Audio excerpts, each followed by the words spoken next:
This is probably going to be a very interesting topic, and it could honestly divide the opinions of a lot of people in the Pokemon community, whether it's for actual official competitive play, or for the casual people, or for those who are in between that enjoy playing the game and just want the competitive edge, or just simply love battling. What's up, everybody? It's your boy Franklin here. Thank you guys so much for the support. Like and subscribe to my channel. It helps me push out a lot of my content and giveaways, which you guys seem to enjoy a lot. Today's topic is going to be whether cheating in Pokemon has become the norm. I think so, and I personally believe that there isn't going to be any changes in regards to that, because for every new generation of games, there's going to be, third-party software or somebody who's able to break the game in half and literally do whatever they want. So you see on my screen right here, this is actually the VGC teams at the World Championship that just recently happened in August. So this only happened about, I would say, closely 3 months ago, and you can clearly see from the total samples of teams, hacked or legal, there's still a pretty good chunk of teams. For example, the Japanese teams, there's been 11 of them that were considered hacked out of the total of 53. That's a pretty good chunk. So this is the total percentage of teams that were used that were somehow modified or somehow not legal based on the actual legality checkers that, ironically, the creator of PK Hex, or one of the creators of PK Hex, Kurt or Cafotix, depending on who you're talking to, they seem to disagree that VGC is all like a clean slate of players who have no idea what they're doing. Well, this clearly happens to be the complete opposite. And as you can see in the English player language, a number of teams being used. Oh wow, that is pretty damn baffling. And as well as the European, which is very strange here. So why am I talking about this right now? Unfortunately, I am going to tell you this, and it should be coming to the surprise of no one, that Scarlet and Violet, which are the recent games that just came out, I'm going to assume it's going to be the exact same trend, and nothing is ever going to change. Now, why is that? There's a lot of factors that can come into this. One of them could be that Game Freak simply doesn't care, and I know that's pretty hard to think about, or pretty hard to comprehend what I just said, because Game Freak does care, because as part of their terms of service, or as part of the official VGC rules, or the Video Game Championships, if you hack your Switch, you modify your Pokemon using third-party software or outside resources that are not inside the game, you can be in violation, and you can actually get yourself disqualified from tournaments. You can get your Nintendo account revoked. The punishments are like there, but are they actually being enforced? I don't think so, because people like me and other people like you have the ability to change any Pokemon they want.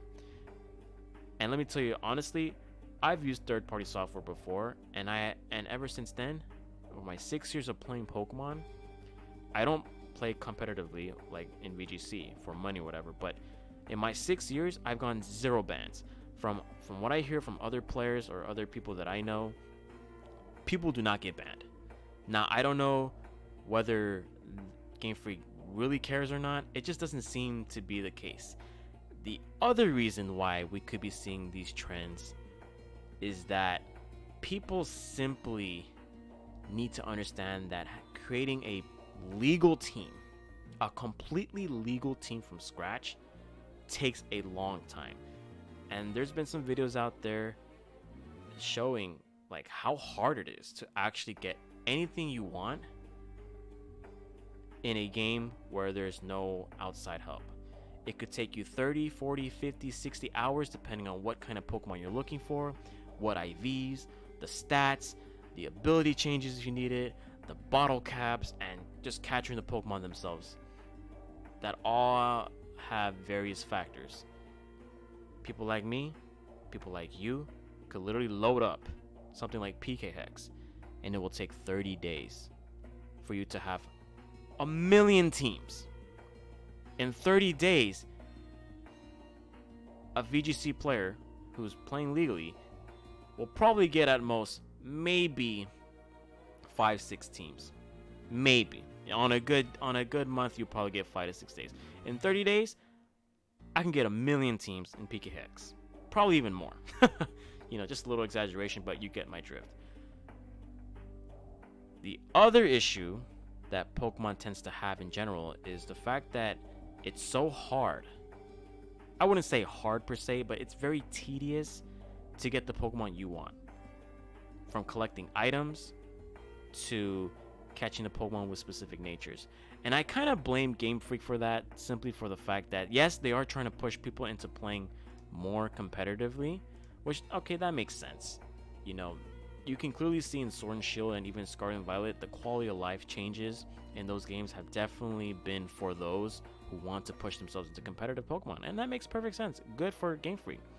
Problem is they're kind of gatekeeping that a little bit by still making it very difficult into getting whatever you want, especially with IVs.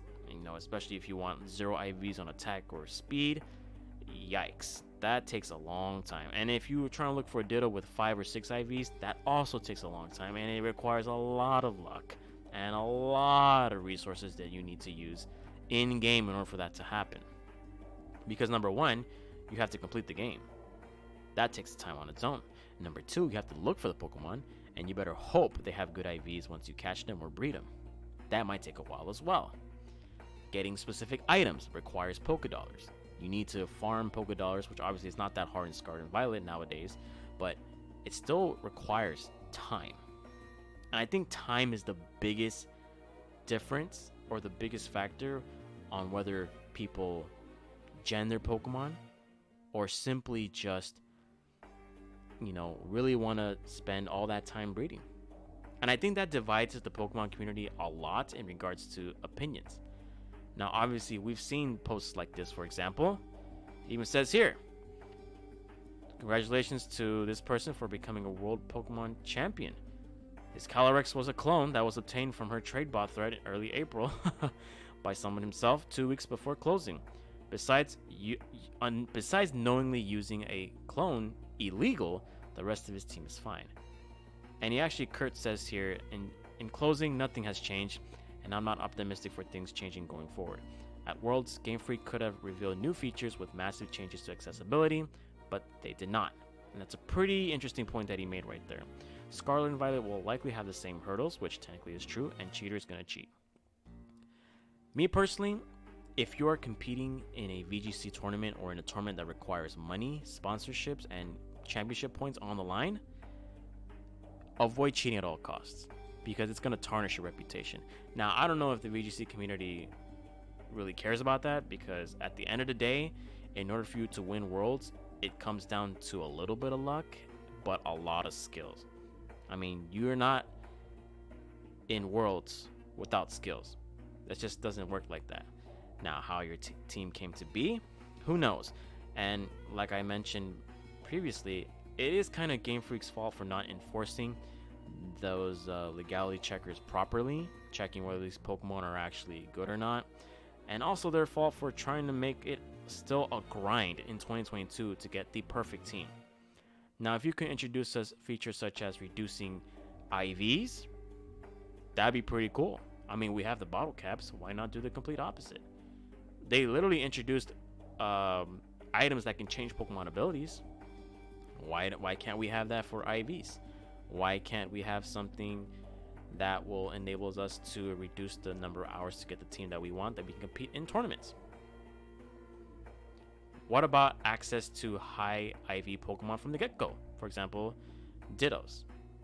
I know there's Terra Raid battles in Scarlet and Violet, but they're really hard to come by, and they're quite damn difficult to get in, because by that point, everybody and their mom is already in those raids, and you know how those Terra Raid battles can be very glitched out and all that nonsense that's going on in the games. So, again, that's kind of on Game Freak's fault. Now, obviously, as an individual, we have the responsibility to play however we want to play. If you want to be the casual person and breed your Pokemon and do all this on your own time, hey, there's nothing wrong with that. If you want to be the person that gens their Pokemon, have a million teams done in 30 days, good for you. I'm more of the neutral perspective.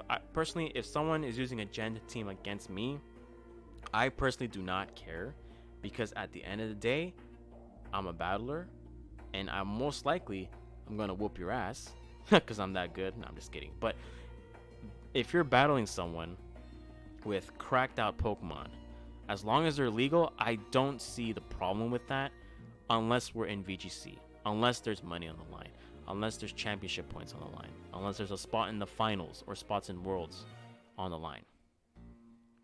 So I guess people right there might be, raging in upset due to that. And we've seen those Poketubers that complain about cheating, and they have every right to complain, because at the end of the day, it's the people on top that don't change anything within these games. Like, can you imagine in a world where there are no Gen Pokemon or any VGC teams that are potentially, clean? I can't imagine it, because it's never going to change. And I think part of that is our responsibility to not do stuff like that. But at the end of the day, if it's not being enforced by the main head honchos themselves, aka Game Freak, then it's just going to keep happening. It's just not going to change anything at all. I'm not even mad. I've used PK Hex as tutorials. I've used them for educational purposes to see how far I can go into making a Pokemon. And it literally takes seconds into making any Pokemon you want. I can load up a team on PK Hex in probably less than 5 minutes, compared to the 30-40 hours that a potential player who wants to go pro or whatever, or be part of that VGC circuit, it will take him literally a 40-hour work week. And that's just being generous, depending on several factors, such as the timing, such as whether you have it in your schedule, the Pokemon random number generates in your favor, and there's a lot of other stuff that goes on in Pokemon as well. From what I've seen in Scarlet and Violet, I have seen the cheating happening. Now, whether people are going to admit it or not, that's on them. If it's morally within their right to tell people to, hey, I've cheated and all that, I think it's better just to be honest about it. I'd rather you be honest to me than be a liar, but again, that's just morality. And people in the Pokemon community are always divided. This is probably a topic that will never go away till the ends of time or whatever. So let me know what you guys think. I personally don't think that cheating should be allowed in Pokemon, but I think due to Game Freak's lack of accessibility and new features and the lack of enforcement overall, it just makes things like this happen way too frequently. And then people will start complaining about why that shiny they got in Wonder Trade looks very suspicious, or why trade bots are giving away Pokemon that are just crazy. Let me know what you guys think about it.